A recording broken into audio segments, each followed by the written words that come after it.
Ассаламу алейкум, Фимахов Уагадаб Хамзачами.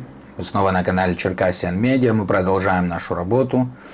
Главная новость начавшегося года, которая вызвала большой резонанс в информационном пространстве, это выход Кайсери Хаса из состава Кавказской Федерации Кафед. Кайсери Хаса уже 55 лет базируется в городе Кайсери, в котором по разным оценкам численность черкесов достигает 120 тысяч человек. Также вблизи города расположено около 60 черкесских аулов. На канале вы можете посмотреть выпуск из одного из таких поселений, а также из самого города Кайсери.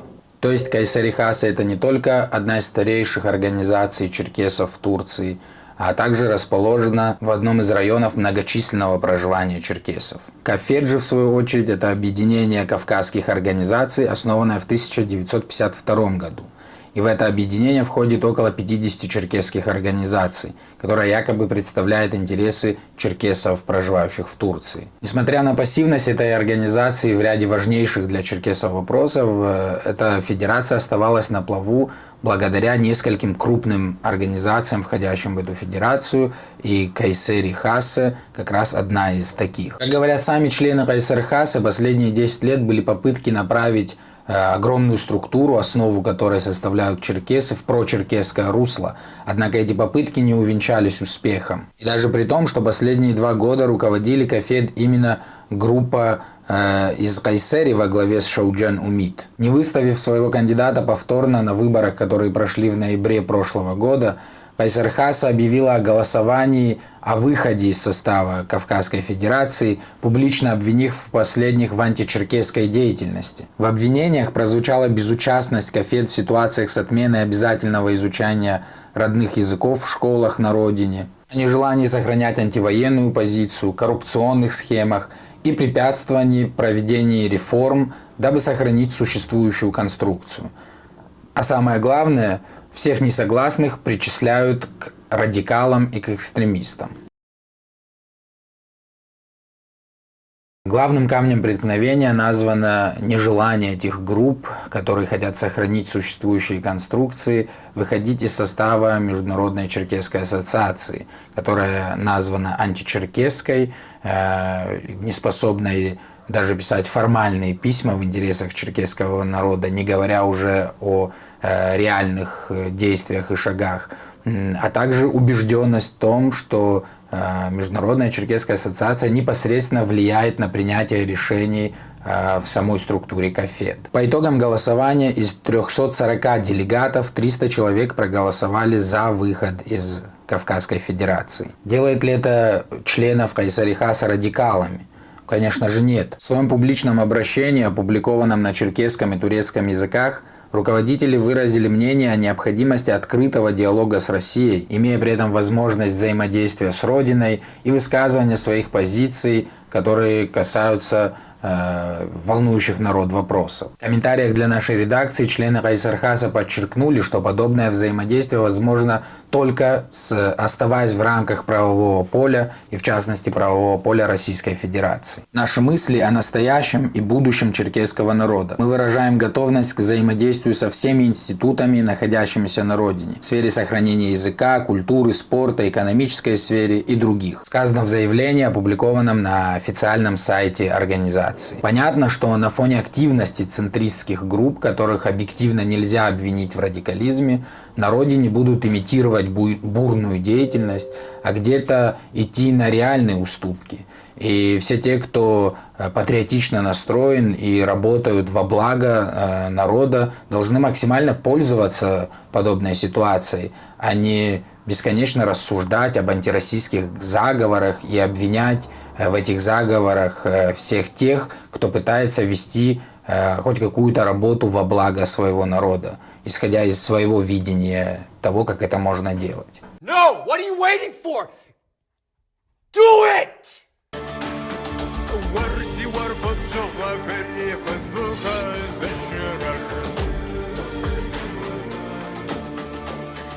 Вследствие серии публикаций о международной деятельности черкесов конца 90-х годов, обращенных к черкесским политическим деятелям, зрители в комментариях реагировали, задавая вопросы, и в частности, один из вопросов в разных формулировках звучал примерно так. и что дальше, что с этим делать. После подобного вопроса от одного из пабликов в Telegram, который себя позиционирует как политический черкесский паблик, считаю необходимым это прокомментировать. Спустя время после первой публикации с выступлением черкеса в рамках рабочей группы ООН по правам меньшинств мы опубликовали вторую публикацию, соответственно, традиционно разослав публикацию в Телеграме активным черкесским группам.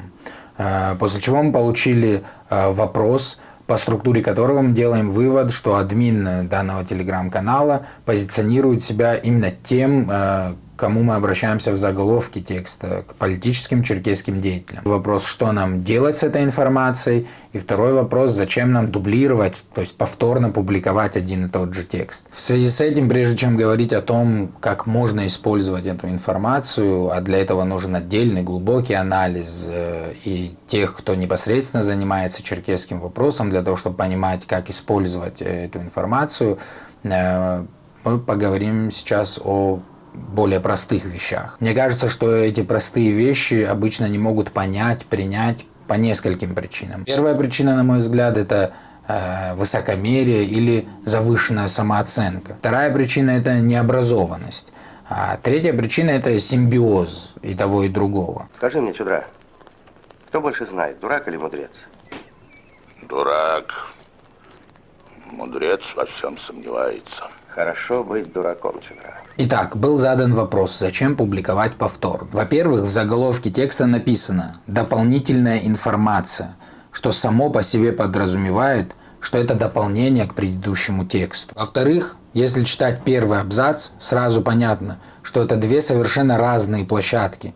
В первом случае мы публиковали деятельность черкеса в рабочей группе по меньшинствам, а во втором случае доклад этого же человека в рамках рабочей группы по коренным народам. Почему создаются разные рабочие группы? Если даже заглянуть в Википедию, национальные или этнические меньшинства – это представители этнической группы, проживающие на территории какого-либо государства, являющиеся его гражданами, но не принадлежащие коренной этничности и осознающие себя национальной общиной. То есть черкесы, проживающие за пределами родины, в Турции, Сирии, Иордании, Германии, Австралии, являются национальными меньшинствами в данных государствах. Несмотря на отсутствие в международном праве четкой характеристики понятия «коренной народ», из той же Википедии мы можем понять, что коренные народы – это народы, которые обитали на определенных землях, формировались как народы до прихода туда переселенцев из других мест. Ну и в-третьих, соответственно, текст самих докладов разный. Не говоря уже о датах проведения рабочих сессий, которые указаны в публикации, о разных картинках, сопровождавших тексты. По какой причине из перечисленных мной выше материал на ресурсе так и не был опубликован, мне неизвестно. Возможно, у вас есть свои варианты, пишите в комментариях. Еще одна причина моего комментария связана непосредственно с админом канала и с его перепиской с администратором телеграм-канала Черкасиан Медиа. После прошедшей летом прошлого года Стамбульской конференции, на которую я не поехал из-за своих убеждений, и записал выпуск, в котором ответил на вопросы зрителей, в частности, почему я там не был, админ опубликовал текст, адресованный лично мне, без подписи от автора. Текст и конструкция этого текста не вызвала у меня большого интереса, так как он был составлен в поучительной и крайне резкой форме, и сами тезисы, начиная от явно ложных, типа не хотел освещать конференцию, противоречивые высказывания, заканчивая обвинениями в несамостоятельности. Однако все же было интересно, кто автор этого текста. Возможно, это вызвало бы желание ответить. И мы с этим вопросом обратились к администратору данного канала. По итогу, спустя долгое время нам ответили, что автор этого текста является организацией Черкасиан Канцель. Я был очень удивлен такому ответу, потому что лично знаком с руководителями этой организации. У нас есть интервью на канале с ними и до, и после этого недоразумения. Я не мог представить, что они могут написать текст с такой неуважительной, порой оскорбительной формулировкой. Что, впрочем, подтвердил руководитель Черкасиан Канцель Кинан Каплан в личном разговоре и заверил, что все заявления организации публикуются на сайте организации, что убедило меня в моих ожиданиях. Несмотря на все перечисленное, текст завершался словами, что я должен отнестись с пониманием к столь резким формулировкам и выражением надежды админа на дальнейшее взаимодействие. отнесся, так как считаю, что часто в группе публикуется интересный и нужный материал. Но отнестись с пониманием к откровенному игнорированию важных, на мой взгляд, событий, связанных не только с прошлым, но и непосредственно с событиями сегодняшнего дня, извините, я не могу. А еще они меня заблокировали в чате в Телеграме, и я не могу там писать. Надеюсь, что и вы подойдете с пониманием к моему обращению и хотя бы на этот раз отнесетесь к сказанному мной вдумчиво, анализируя то, что я говорю, а не эмоционально. Многочисленные исследования показывают, что достаточно сильные эмоциональные переживания оказывают воздействие на процесс принятия решений. Но мы продолжаем нашу работу и продолжим публиковать то, что считаем важным на данном этапе, и призывать тех, кто занимается черкесской политикой, быть менее эмоциональными и опираться на знания. И обязательно подпишитесь на наш телеграм-канал, там много интересного. Yes, you can! Just do it! Ну и распространяйте наши видео, мы не собираемся молчать, мы будем говорить правду. Херджет зерхлягуна, ассаламу алейкум.